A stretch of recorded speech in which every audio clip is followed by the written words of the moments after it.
Welcome to another episode of Progress, Potential, and Possibilities, discussions with fascinating people designing a better tomorrow for all of us. I'm your host, Ira Pastor. Welcome, everybody, again to another episode of our show, bringing you not one, but two really awesome guests today involved in creating a better tomorrow for millions of people out there. First, today we have the honor of being joined by Robert Stone, who is the Chief Executive Officer of the City of Hope, which is a premier cancer research and treatment center dedicated to innovation in biomedical science and the delivery of compassionate, world-class patient care. Robert's a seasoned healthcare executive. He served in a number of strategic decision-making roles since he joined City of Hope back in 1996, ultimately culminating with his appointment as CEO in 2014, as well as the Helena Morgan Chu Chief Executive Officer Distinguished Chair in 2021. Robert has his background in law, University of Chicago Law School, and has really been involved in the strategic direction of the organization and its evolution into a sort of a premier center for innovation in the area of oncology. We're also joined by Dr. Marcel Brink, who is the president of the City of Hope Cancer Center, their main campus in Los Angeles, and National Medical Center, chief physician executive, and the Dean and Steve Campbell, chief physician executive distinguished chair. He is globally recognized in the area of both basic and translational science, in the area of bone marrow transplantation, as well as the themes of the microbiome, as well as cancer immunotherapies. Marcel, his undergrad, his PhD and medical degree with a focus on immunology, University of Leiden, went on to do postdoc work at Pittsburgh Cancer Institute, residency at Duke University, and then spent time as a clinical fellow in hematology and oncology at Beth Israel Deaconess, as well as clinical fellow in medicine at Harvard Medical School in Boston, as well as doing postdoc work at Dana-Farber, so rather extensive experience on many fronts. A lot to get into today, a very important set of topics. Robert Stone, Dr. Marcel Brink, thank you so much for both taking the time to come on the show today. Thank you. It's our pleasure. Thank you. Yeah, no, I'm very much looking forward to this episode. Would love to start off taking the time to introduce both of you a little further.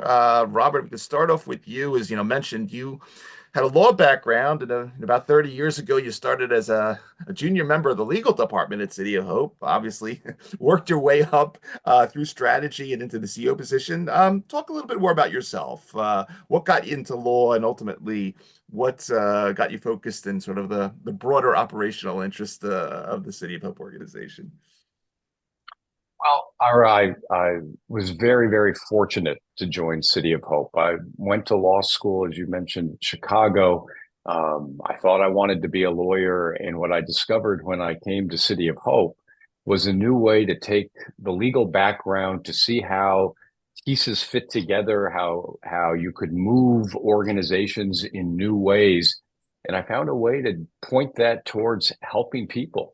And I promised when I joined that I would stay for 3 years. It's now been almost 30 years. My math has gotten a little bit better from 3 to 30, but it's been just a joy for me to watch the great work that City of Hope has done, and to watch it really take that from a wonderful 100 and now 10, 11-year-old organization, but take it from a regional background and take it nationally and globally. It's been a joy. Excellent. And Marcel, I was reading, not just your research, but all about you prior to the show, and you had two really interesting events happened early on in your career. One, as a medical student, running into your, unfortunately, a first case of metastatic melanoma, which, progression-free survival, pretty awful nowadays. I can imagine back then the issues that were going through your mind when you saw a patient like that. But at the same time, late 80s, working in areas like lymphokine activated killer cells, sort of before immuno-oncology was a thing, but obviously thinking about the immune system as an important part of how we treat patients ultimately, like the metastatic melanoma patient. Take us back a little bit to your patient zero and a little bit of what got you into this domain. Yeah, I think first of all, as you pointed out already, certainly in the days of my medical school, what we could actually do for cancer patients was fairly limited. It was mostly a little bit of a chemo that was just a starting then in those days. Although for childhood cancers, we were doing a little bit better, but in the adult scene, there was really not that much that we could do. And there was surgery and there was red onc. That was it. Immunotherapy of cancer had been something that has been whispered about for a century or so, right? There are old German scientists who had been thinking already about that, but it never really delivered. And it was really the breakthrough articles of Steve Rosenberg, who is still active, as you know, at the NCI. It's now 50 years plus, or maybe even more, maybe even 60. I don't even know. And he came up with, as you mentioned already, this concept of lymphokine activated killer cells. And that was because in those days they had just discovered a cytokine that could stimulate T cells, interleukin 2.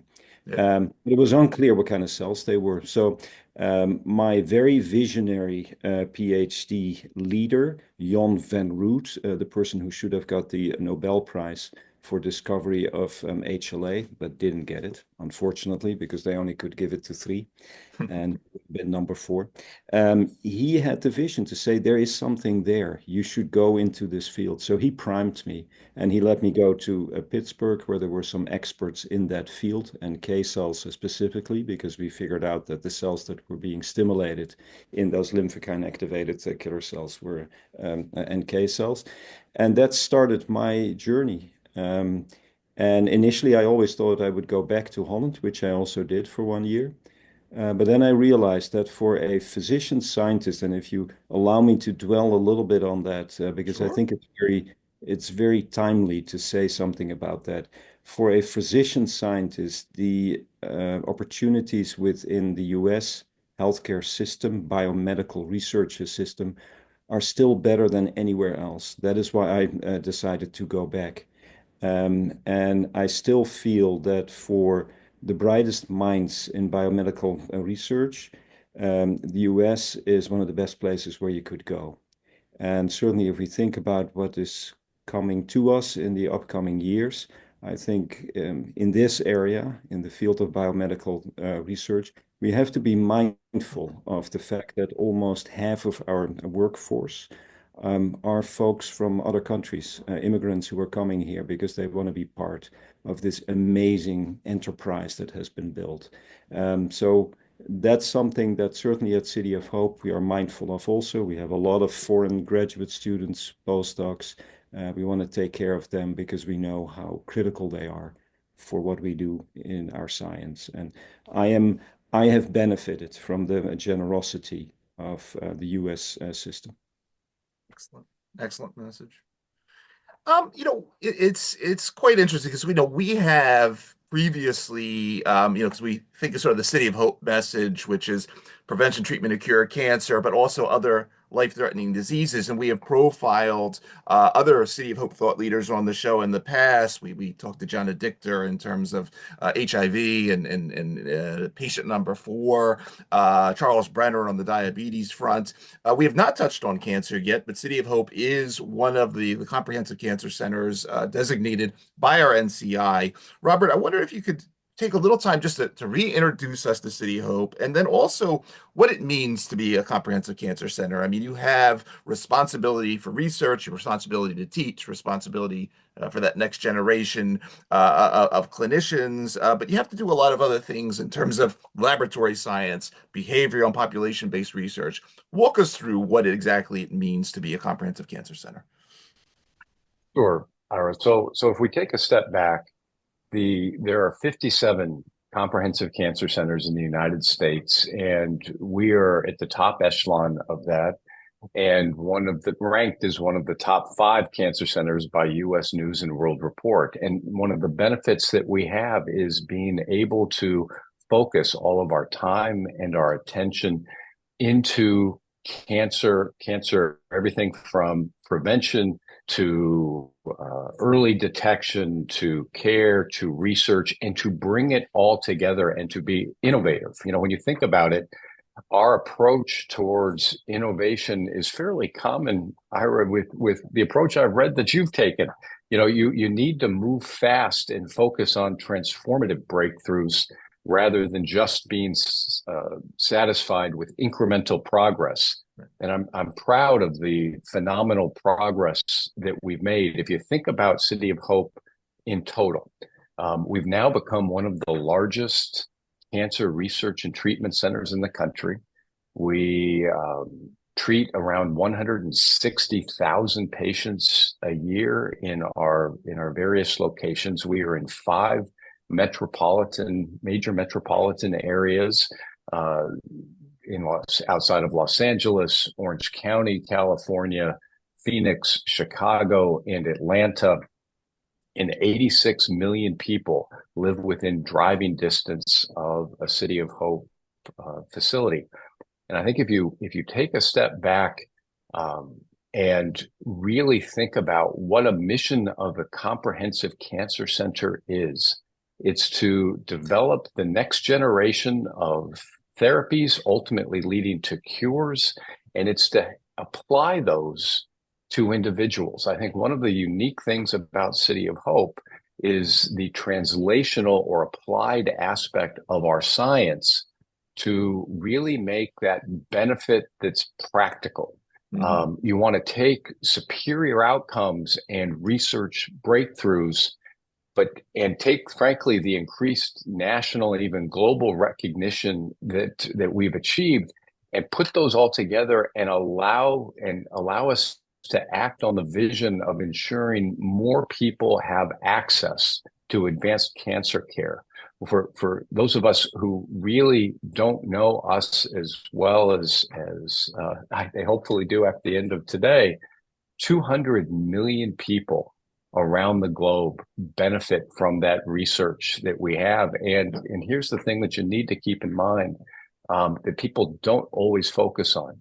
City of Hope was a philanthropy first. And if you think about the future of funding for research and where is the ability to accelerate breakthroughs going to come from, it dates back to a 111-year history of helping, frankly, tuberculosis patients. We weren't a cancer center to begin with, and the possibilities made by those donors, those philanthropic donors, still fuel many of our advances today. But more importantly, well, the funds are important. So equally importantly, our history has led to a culture of service and humility that carries forward to this point. And it means that not only are some of the world's most promising research happening at City of Hope, but we can make sure that those discoveries make it to patients, whether they receive their care at our institution or elsewhere. Excellent. And under the umbrella of the Comprehensive Cancer Center, per the mission of Next Generation Translational Research, we come to the Brink lab. And Marcel, I mean, you I'll use the word cutting edge, but it's really bleeding edge work that you're involved in. So really the intersection of 3 very important domains. One, immuno-oncology. And I know you've published extensively. I'm sitting here in Philly, and you've published with Carl June and Stefan Grupp and the whole gang over here at University City on immuno-oncology and CAR T cells. But there's 2 other components that you bring together here. One, the understanding of the microbiome and how that ultimately impacts immuno-oncology and the trillions of organisms that live within us that are not us. And then regenerative medicine in terms of thymic involution, the concept that we have this little organ called the thymus that we don't normally think much about, that if we don't have it, we don't we don't make a lot of those immune cells. This triumvirate comes together and is really sort of the sweet spot of a lot that's going on in oncology therapeutics today. Take a little time, talk about your lab, and walk us through what we know about the intersection of the microbiome, immuno-oncology, and thymic evolution. And take a little time, as I said. Well, thank you very much. So let me first say, because it might sound a little bit like, why is he studying all these different areas? So I think what I want to make clear is that the starting point for a lab like mine, right, with a physician who's still active, who sees patients, is that everything is fueled by clinical questions. I was and am a transplanter. So I would witness every day all of the problems of an allogeneic bone marrow transplant. And some of the major problems there, as you probably well know, is graft-versus-host disease and is the slow pace by which the T cell apparatus builds up again after an allogeneic transplant. Those patients basically live like AIDS patients. They have the same problems with all kinds of viruses that goes on for years. So all of the topics that I have picked come basically from those critical questions with an allogeneic transplant. So the first one that I tackled was the fact, as I said already, that the T cell apparatus doesn't come back easily. What can we do about that? So as you said already, T cells are being made within that organ called thymus. The thymus is the most rapidly aging organ within your body, and it's kind of interesting that most of the people who are thinking about aging, even the giant startup companies, I don't have to mention names here, don't really focus on that very much. I've spoken with them, and they still feel that there are other tissues that they're more focused on.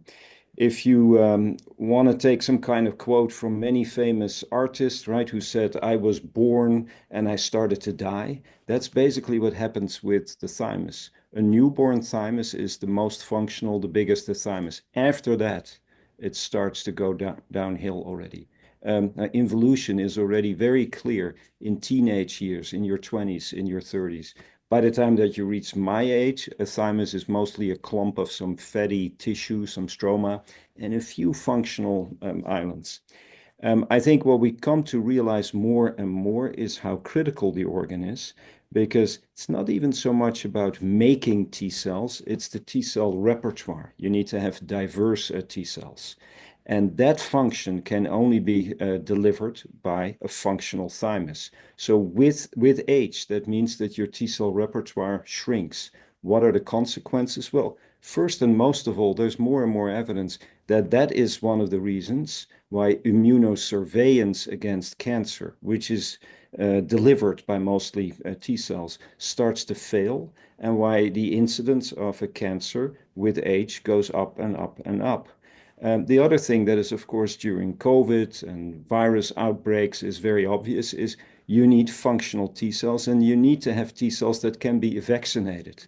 If you look at a simple flu shot over the age of 50 or 60, about half of the patients who get a flu shot don't get any functional T cells out of it because they miss the repertoire, right? So I think certainly in recent years, it has become more and more critical to understand how we can reboost, how we can make sure that thymic function maybe starts to perk up again if we can find the strategies for that. The strategies that we have taken is looking at the endogenous ways by which a damaged thymus can regenerate. And what we learned is that a number of cells within the thymus can take on a new role during times of damage.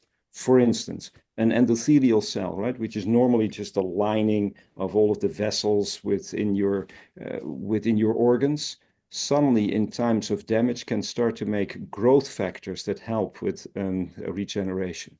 What I'm going to discuss during the ASH talk is something that we will be publishing soon, and that is that even certain T cells in times of damage can take on these kind of roles. And without geeking too much here, it's recirculating regulatory T cells that are normally thought to have just one function, and that is suppression of other T cells in times of damage, they can go into a thymus and start to make certain cytokines, specifically amphiregulin, that can function as a growth factor for the stroma within the thymus and can help with the recovery.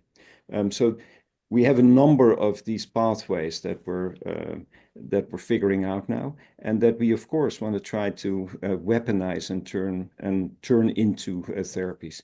The other thing that we will be showing data of is very detailed data about the aging process, which you mentioned already, and that basically what you see in time is that in the thymus you start to see black holes, and what I mean by that is stromal cells that normally, in a normally functioning thymus, should be there to help with the whole process of turning T cells from a precursor cell into a mature cell. They don't do that anymore. They actually, just like a black hole, they're sucking up all of the cytokines that are relevant for that and actually impair in that way the process even more. So not only cells that are not functional, but also functioning as a sink to take all of the cytokines that could be relevant, all of the signals that could be relevant out of the system. So we're going to show a lot of mapping that we have done to demonstrate that as a major part of the aging process. I think I've geeked out enough here. I'm happy to get later to the microbiome also, but maybe first another question. No, it's I want you to keep going, and we'll get into further innovations and how your lab keeps up with all this. But you're touching on things in terms of cellular reprogramming, in terms of the importance of not just extracellular matrix, but what a tissue microenvironment does compared to the actual cells. I mean, this is all extremely pertinent. So if you want to keep geeking out, keep going, or I can come back to it and bring Robert in to talk probably about innovation, but whatever you want to do, I'm here. And I wanted to keep this very conversational. So yeah, talk a little bit about the microbiome, and then we'll go back to Robert. Okay. Okay. So as I said, right, why would a transplanter ever be interested in bacteria and studying poop, etc.? Well, there's a whole history that goes back to the 1970s, in which it was actually demonstrated in mouse, but also in people, that keeping a transplant patient sterile might be beneficial. That's what they thought in those days. To say it very simple, if you take a germ-free mouse, a mouse without any bacteria, graft-versus-host incidence in these mouse models was lower. Yeah. Now, that data was carried forward into human studies and was tested in the 1980s, 90s, etc. It never really panned out. It was super complicated, right? It meant that you had to sterilize whole rooms. Patients had to be treated with plastic everywhere, bubble boy type of treatment. So people finally gave up on that because the studies weren't very conclusive. So that got my interest when the new technology came up about 20 years back or so, where we could in great detail sequence and find out what all the bacteria are that actually live within your gut. Up to that point, the only way to study them was that you would culture them, right? An agar plate, right? All of the stuff we did already in high school. But now you had all of these sequencing methods that allowed you to get a very detailed map of what was going on. So we jumped on that very early on. 2009 is when we started. And what we found is that indeed the microbiome, right, and the usual party line is that you tell people you have about as many bacteria as you have cells in your body, and you have more DNA actually in these bacteria, and you can change the DNA in the bacteria faster than, of course, in your own DNA, and so on and so on. That it was clear that the microbiome plays a critical role in physiology. Where we took it specifically was to try to understand in the context of allogeneic transplant if changes in the microbiome would be relevant. Specifically, again, for graft versus host, graft versus tumor, and some other problems that patients face after an allogeneic transplant. What we found was astonishing, because we saw things that nobody else saw. I mean, so many people who are studying it, and they take stool samples from different tribes in the Amazon Valley and all kinds of other things. What we saw is that on a daily basis, the microbiome in patients undergoing an allogeneic transplant changes dramatically.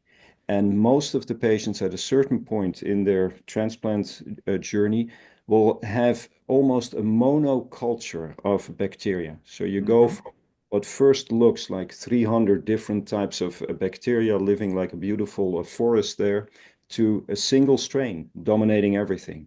And we even found in studies where we took patients from all over the world that it was the same strain, the same bacteria that bothered patients in Europe, in Asia, US, etc.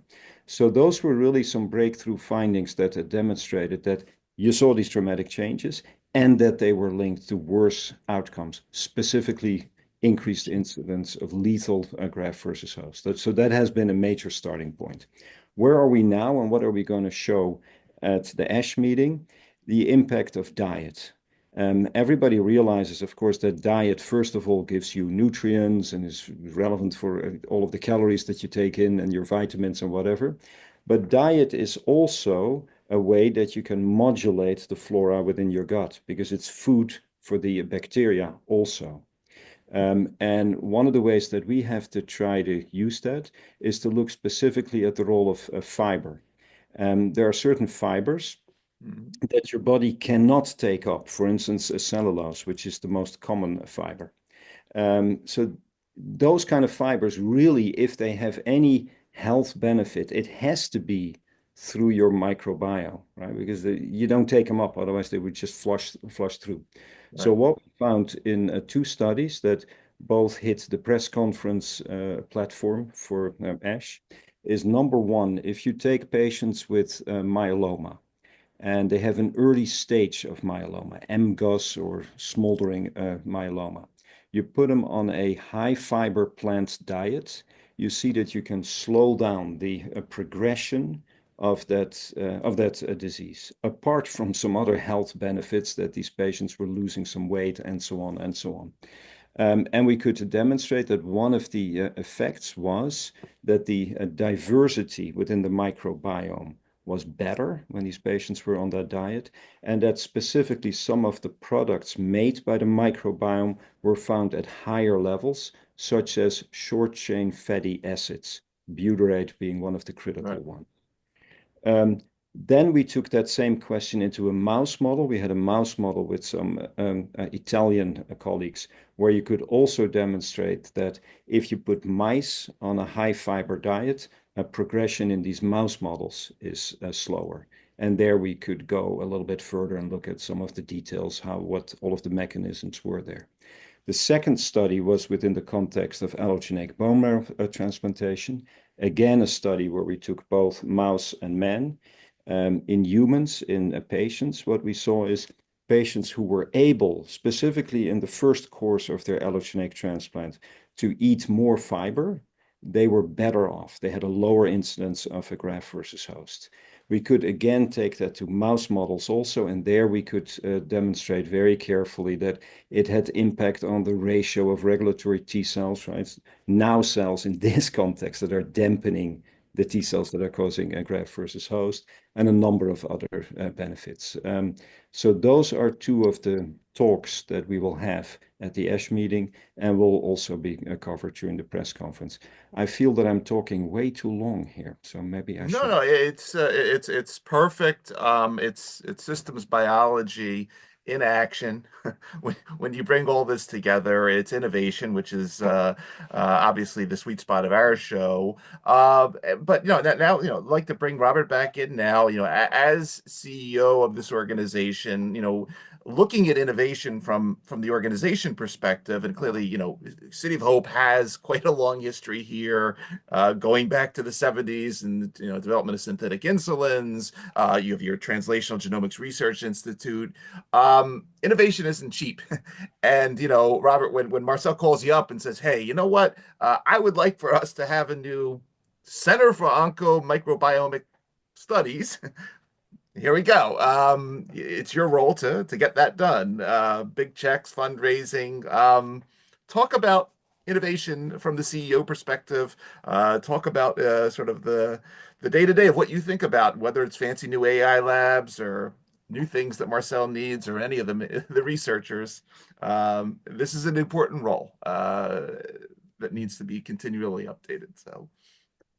So Ira, it's really interesting. The way we approach innovation is, yeah, the funding's important, but it's always the second question.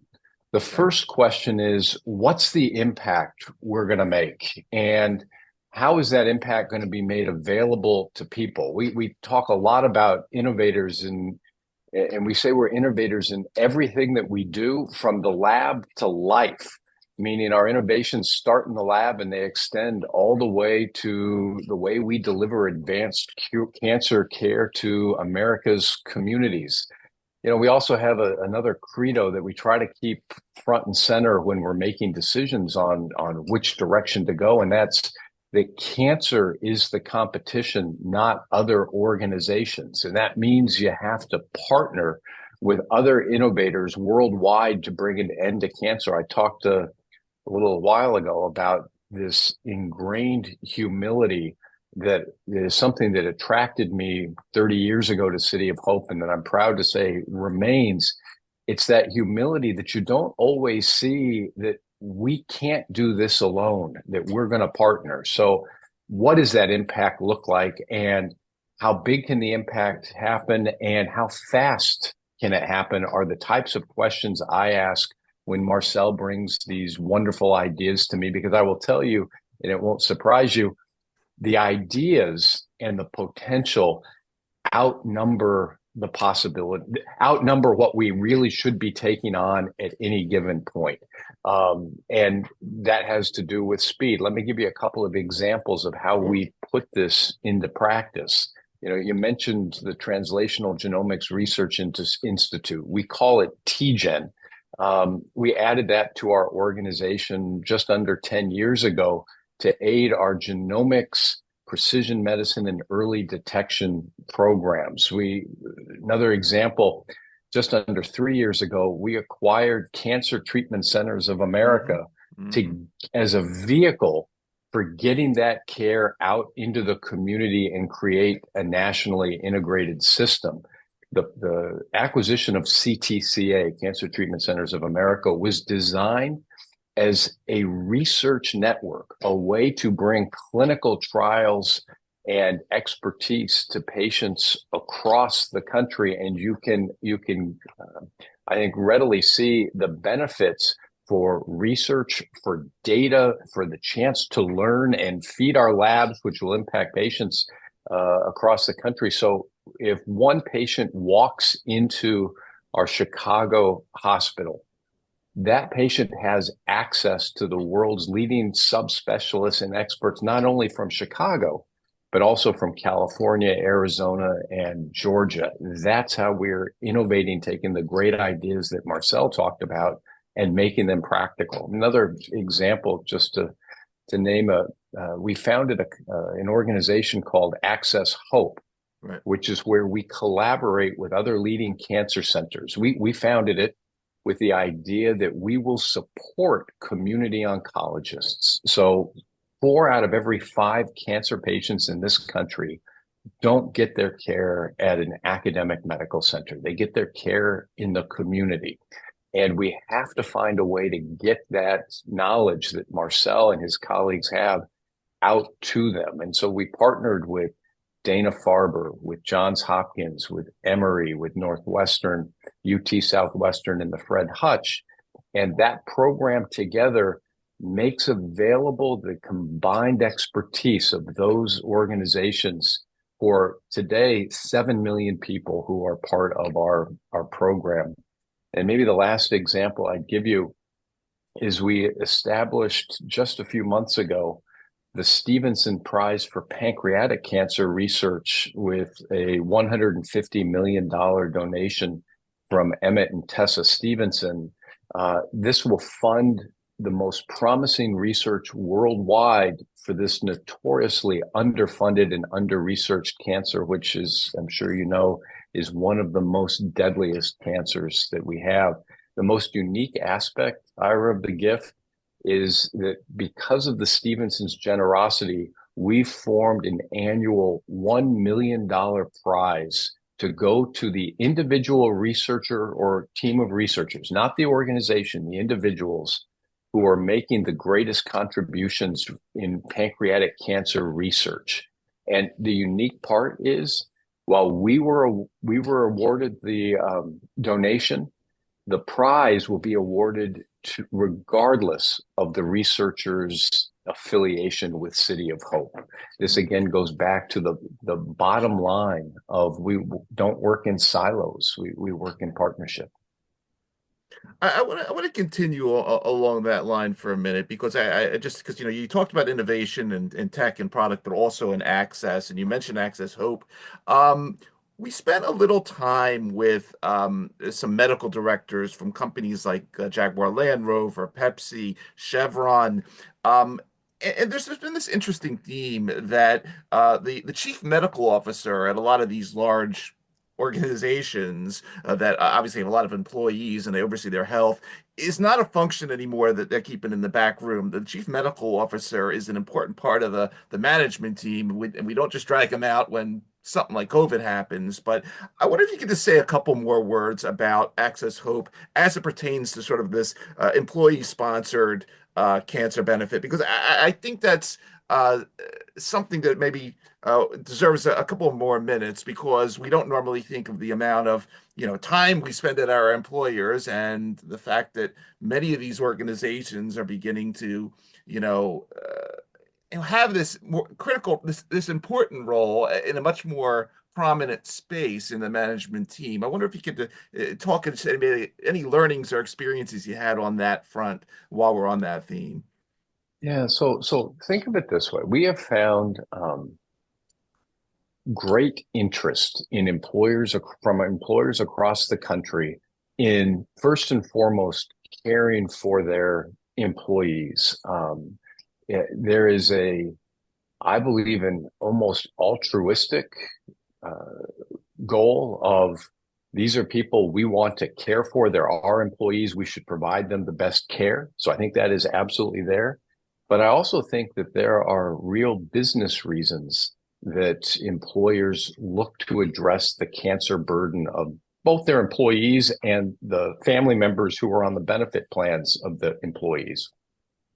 If you are a typical employer in this country, you'll have at any given time 1 to 1.5% of your employees will be battling cancer, but it's going to drive 13% of your healthcare costs. And that's the direct cost. Think about it.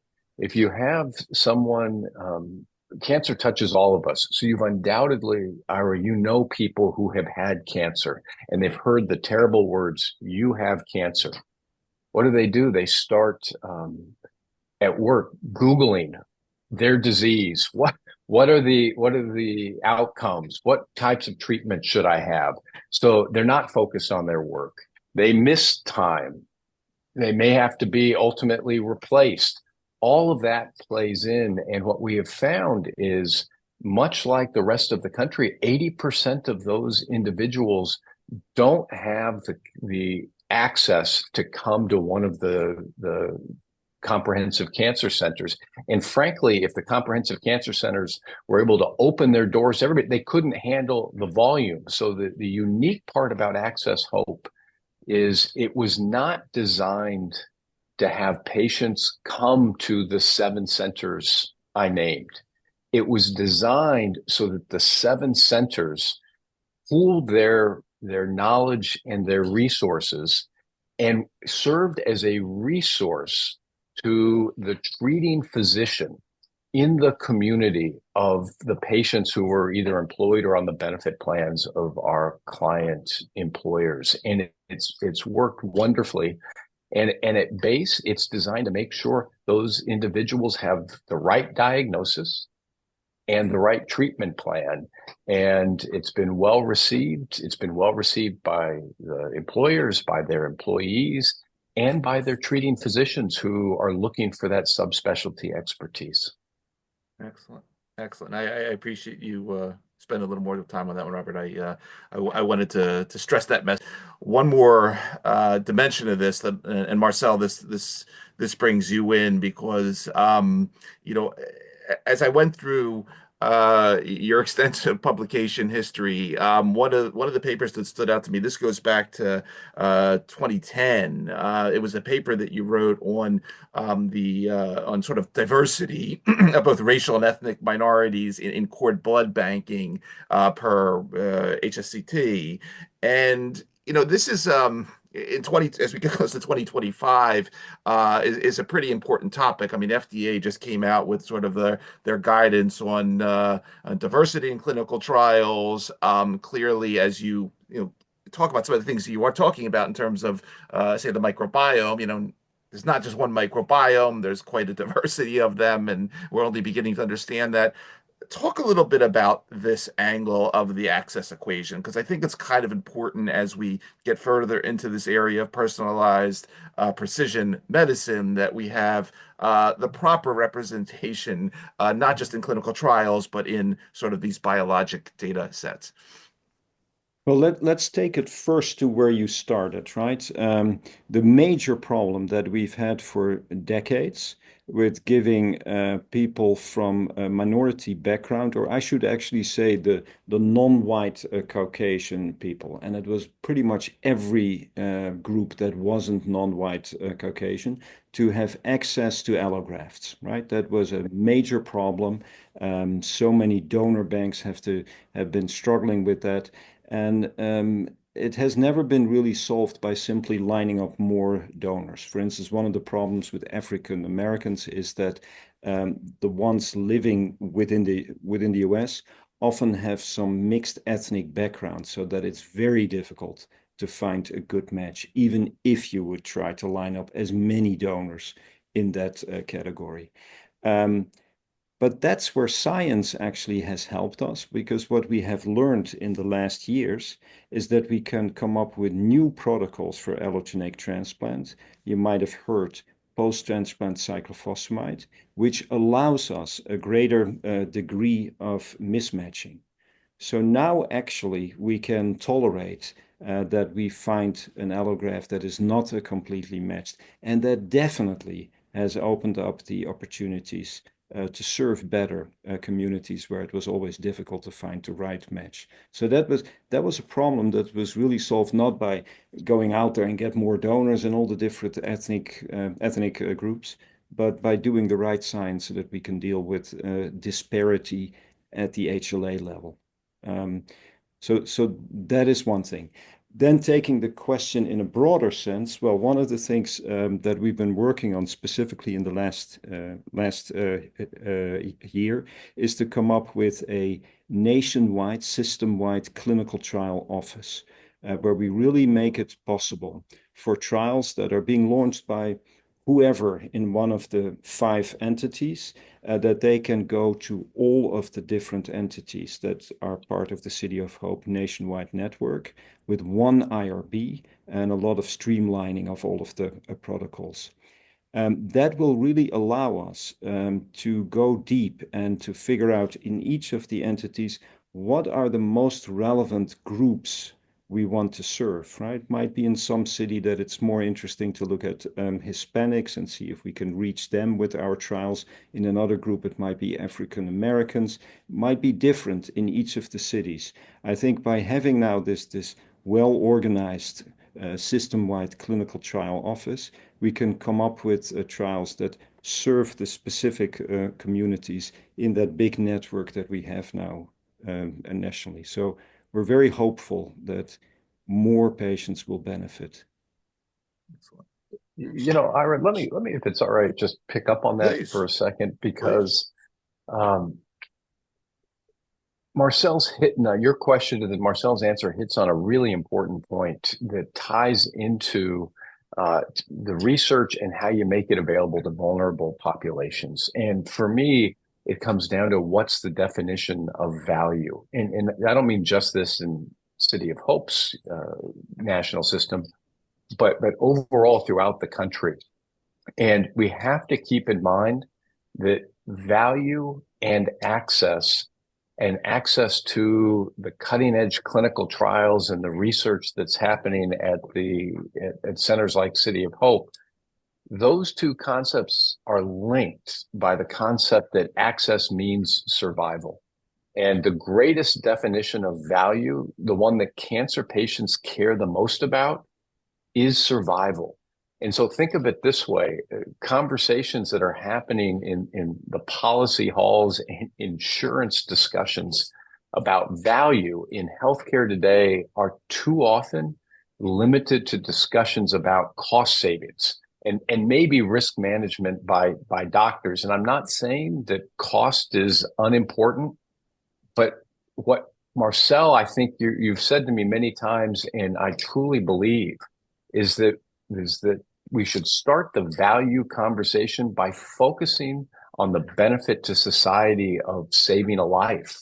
Patients care about survival, the care experience, restoring the quality of life, and a return to the life they had before diagnosis. If the inconvenient truth is that at times, the best therapy is the one with higher costs in the short term. It means that the newer therapies are often pushed aside while we try the older, less costly ones, even if it means by the time the new ones are used, it's too late for the patient. If we were drawing this system up from scratch, that's not how anyone would design it. We cost matters, but we need to take a broader view. Mm-hmm. March 14th, 2024, City of Hope published an article entitled The Younger Face of Cancer, talking about some kind of alarming trends in breast, in colon, and lung cancer. And this was specifically focused in Orange County, California, but I guess not specific to that in what we might be seeing across the country. I would love, for you to both take this one because, on one hand, as Robert, you were just mentioning, access means survival, and I know in terms of figuring out what's going on, in terms of some of what you're doing, in terms of mobile cancer prevention, in terms of mobile screening, looking specifically in Hispanic, Latino communities, and so forth. Love for you to touch on that, and then, going back to Marcel as a follow-up, a lot of what is happening in terms of diagnosis and ultimately treating this cohort of patients kind of falls into a basket of what I'll sort of categorize as immunointerception. So something that's not immuno-oncology, but a little before, where we can start to understand things that are happening potentially in the gut, things that are happening with sort of early epigenetic changes. Talk a little bit, Marcel, about what's happening, of this, sort of what you've learned that's going on strangely in this population, and what some of the interesting therapeutic opportunities are, and then tag team as you wish, guys. Well, Marcel, let me take a kind of an introductory concept here and then go into the specifics, because I think this is an important question, particularly as we're seeing rising cancer rates among the young and populations and the underserved.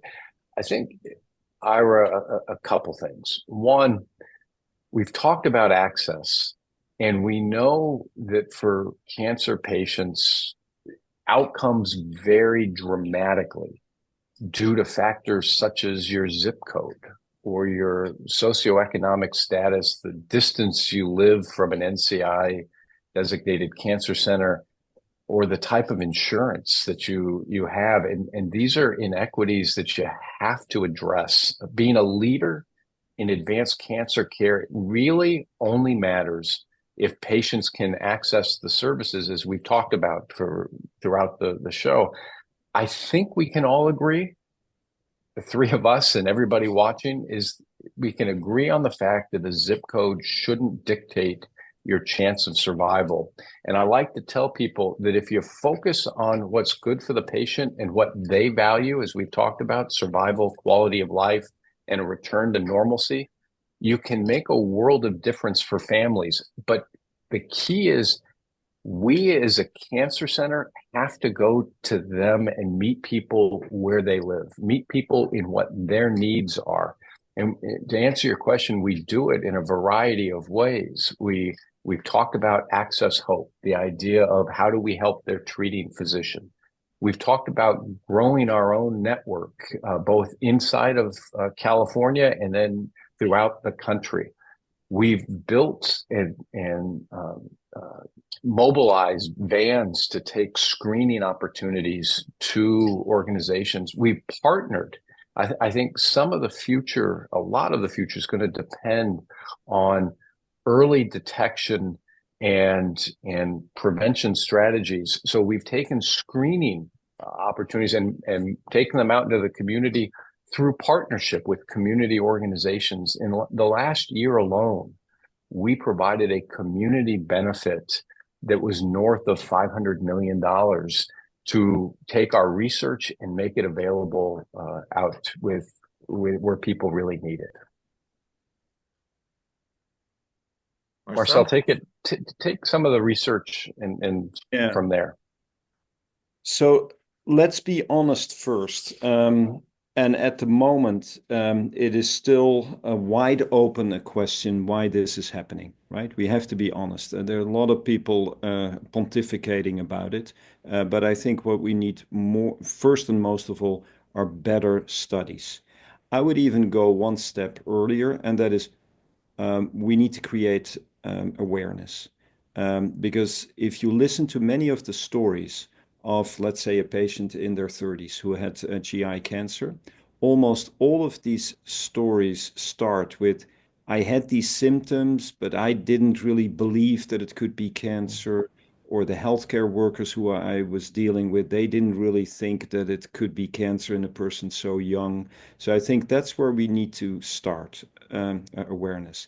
And that is specifically a task also for all of the healthcare workers, that they recognize that some of these cancers that we always thought would not happen until you were at least 40, 50 years old can actually happen in people in their 20s and 30s. Yes, we will have to develop other screening methods. And of course, a center like ours, specifically with a place like TGen, where genomic screening is done at the highest level, we are working on large screening tests, liquid biopsy tests, and so on, that can hopefully help us and can widen our net to younger people and different types of cancers. But I would still argue what we need to do specifically is study these patients as carefully as possible. There's a lot of speculation, obesity, toxins within the environment, dietary changes, and a number of other things that people have come up with. The only way to really figure out if there's something special, if there's some specific reason why this is happening, is research. And that's where a place like City of Hope, of course, with all of the different scientists that we have, from genomic research to immunology, to microbiome, to whatever else we want to bring to it, we can do that. So what we're doing specifically now is building teams. Actually, one of the meetings I have in a couple of hours is with some of these team members to set up teams that are going to bring all of the scientists and the clinicians together to, for instance, study GI cancers in younger patients. And I think that's where we have to start. We have to really try to understand this better so that we hopefully find ways to prevent it, because that's, of course, the ultimate goal. And while we're on this, please, sorry. No, please. I mean, I feel still that I'm lacking a good answer for you. I want to be honest about that, but that's where I started out. It's still a wide open question, and I don't think that anybody should really pretend that they know what's going on. No, hey, it's honest. You're being honest. It's happening as we speak. Obviously, we don't know what's happening, so it's the fact that you're investigating it is just extremely timely and important. And so that's I'm glad we could talk about it today. But while we're on this theme, I just wanted to throw one more thing in here. Because we actually talked about younger patients. We talked to Marcel, we talked about the thymic involution and what happens when we get older. I have to throw the story in here. I've talked about it on previous shows, but my father, he left this world 40 years ago at age of 72 with metastatic prostate cancer. Nothing available for him back then, not even hormone blockers. My father-in-law diagnosed at 87. Got his progression-free survival, got into cutting-edge clinical studies of immuno-oncology agents. Much different world that we're living in 2024.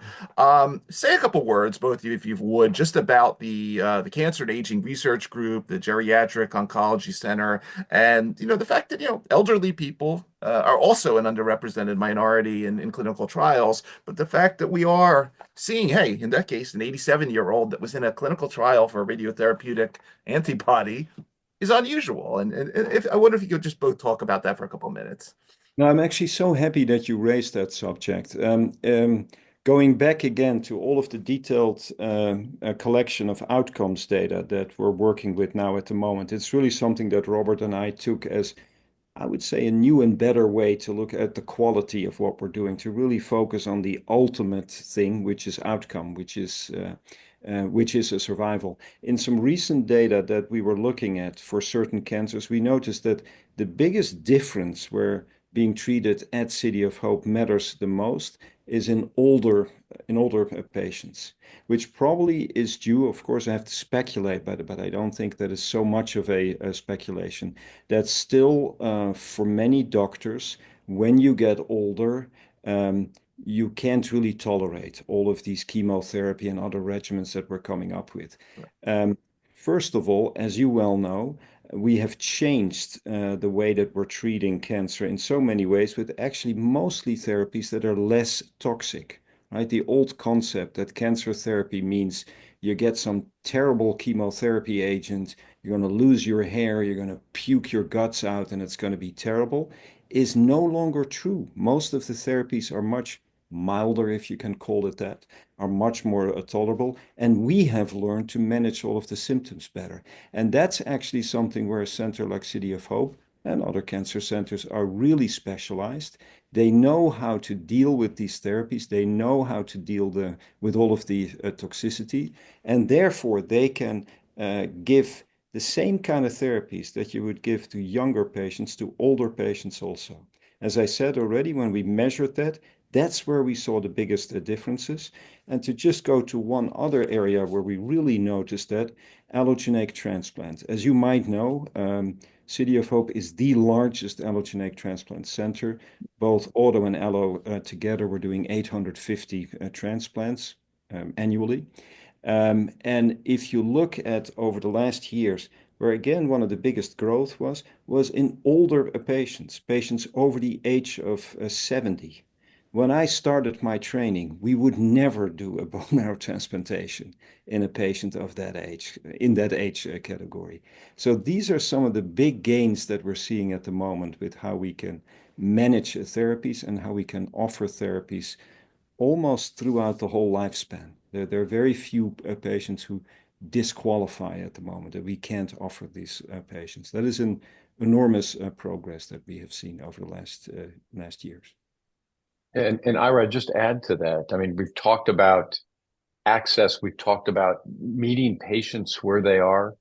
Cancer still remains disproportionately having an impact on people over the age of 65. And as the population ages, that's going to become more and more relevant. And so having, as Marcel said, treatment options for individuals who are over 65 is a significant priority for us. And the research that goes on, the clinical trial design, how well do they tolerate different therapies? We have to study that. And we have to study it because as I mentioned earlier, we look at this through the lens of a patient. And I would be willing to guess, you and I have not talked about this before, but when you talk about your father, and I'm so sorry you lost your father 40 years ago. But when you talk about your father 40 years ago, I suspect it doesn't seem like 40 years. It has stayed with you. And that is true for all of the patients I talk to. And we have an obligation, I believe, as a cancer center, as leaders of a cancer center, and frankly, as a society, to continue to do the things Marcel talked about, because losing a parent impacts many more people. It's like losing a child. Losing anybody to cancer stays with you. And so it really is a key initiative for us to keep expanding this research. Yeah, and again, I know it's, we have a lot of topics we covered today, but I really wanted to bring that one up because we don't normally hear about, and the fact that you have a Center for Cancer and Aging where you spend time thinking about this intersection, as you were just pointing out. It's refreshing. Let's just put it that way. And I'm really glad that you're championing this. So, Robert, what's coming up for you? I mean, we're getting towards 2025 now in a couple weeks. What's happening from a broader perspective from the CEO level? Where should we be looking for you as we get into the new year?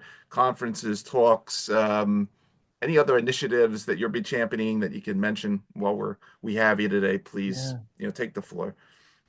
Sure. Thank you. Research and research breakthroughs will remain at the forefront of what we do always, and that includes 2025. But Ian, it won't surprise you, given the rest of our conversation, when I say that our efforts to expand access to those breakthroughs and access to the expert care will be a high priority. It'll remain a high priority in 2025 as we continue to strengthen the infrastructure of our network, which, as I mentioned, is now one of the largest cancer networks in the country. From a public-facing standpoint, you'll see a number of manifestations of those efforts. We'll continue to advocate for patient access in Washington with the new administration, and at the state level, in California, we had previously formed the Cancer Care is Different coalition to help tackle access burdens, and this coalition helped lead to the passage of the California Cancer Patient Bill of Rights and the California Cancer Care Equity Act, which connects more Californians, particularly those in underserved communities, to optimal cancer care. And we've now seen the recent introduction of an Illinois Cancer Patient Bill of Rights, which we're hopeful will pass the Illinois State Legislature in early 2025. As I'm thinking about the year to come, we'll also open a new inpatient hospital on our campus in Irvine, California, which will be a state-of-the-art hospital that's designed to disrupt the care model of how patients are typically treated. For our patients in Atlanta and Chicago and Phoenix, they'll see the benefit of the expanded clinical trials network that Marcel spoke of a few minutes ago, which will make life-saving trials more available to them. And we'll continue to be a strong and very public-facing advocate for the expansion of supportive care everywhere. We haven't talked a lot about that, but supportive care, supporting the whole person and their family going through the cancer journey, I believe, is key to good outcomes for patients. Absolutely. And Marcel, you're going to be down in San Diego in a couple of days at the ASH meeting. You're going to be not just doing Q&A and meet and greets, but you have several scientific, you'll be talking obviously about the microbiome immunotherapy connection. You have this interesting Q&A, friend or foe, the microbiome, antibiotics, and death after transplant. Talk a little bit about what else we could expect from the Vanderbrink lab come 2025, and what else is hot on the horizon that you may be starting to look at in the lab. Anything else that I missed while we have you today? Because clearly we're at such an interesting time in terms of the science and translating it. But please.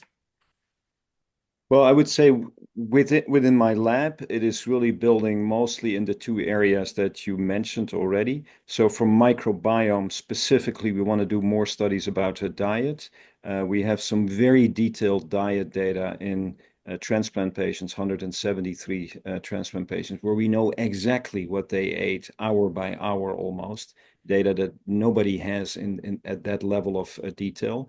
And we want to combine that with all the metabolomics, and all of the microbiome sequencing data. So that's a big study that we're finishing up now in the next months. In the thymus area, we talked about it earlier briefly. Spatial transcriptomics is something that we're very interested in. And we have beautiful data where we have, thanks to working with the group at Duke, we have human thymus samples that go all the way from newborn to 70 or 80-year-olds, where we can study the whole sequence of what spatially happens at the single cell sequencing level with the various cells that make up the thymus. Do want to go back also a little bit about what I think might be some of the big things for the upcoming year for City of Hope. I would say clinically, apart from opening the hospital in Orange County, we're also opening a big clinic building at the National Medical Center campus. And I think one of the interesting things that we're working on at the moment is figuring out how to deliver most of the traditional inpatient care in the outpatient setting. I really feel we're making fantastic progress there. The simple concept is, who wants to be hospitalized if you can get the same care outside of the hospital, right? And some of the ways by which we're doing that is having symptom clinics. Many other centers have that also. But what is unique about what we have on our campus a hotel. And most of the patients, or most of the people who are staying there, are actually patients who are getting home health care, but still very close, of course, to their doctors on our campus in the post-surgery setting. They're getting CAR cell therapy without having to be hospitalized in that hotel. They're getting auto transplants also within the hotel without having to be hospitalized. They simply come every day to our clinic for all the checkups that they need. So I think that is a very interesting story that we're working on at the moment, to try to find ways to more and more bring inpatient care to the outpatient setting. So I see that as a big one for the upcoming year. And then, of course, as you heard already, Robert mentioned it also, we really hope to see a lot of progress with bringing clinical trials all over the network. And I think we've done in this year a lot of the ramping up. I think we're ready to pounce really in the upcoming year. Meanwhile, what I want to mention also, City of Hope is very well known for cell therapy, CAR cell therapy, transplant, etc.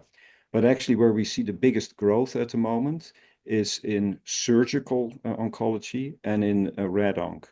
Those are two areas, very competent leaders that are really spreading their wings now, both in the greater LA area and to the other network sites. So those are two areas that I think we're going to see a lot of growth in the upcoming year.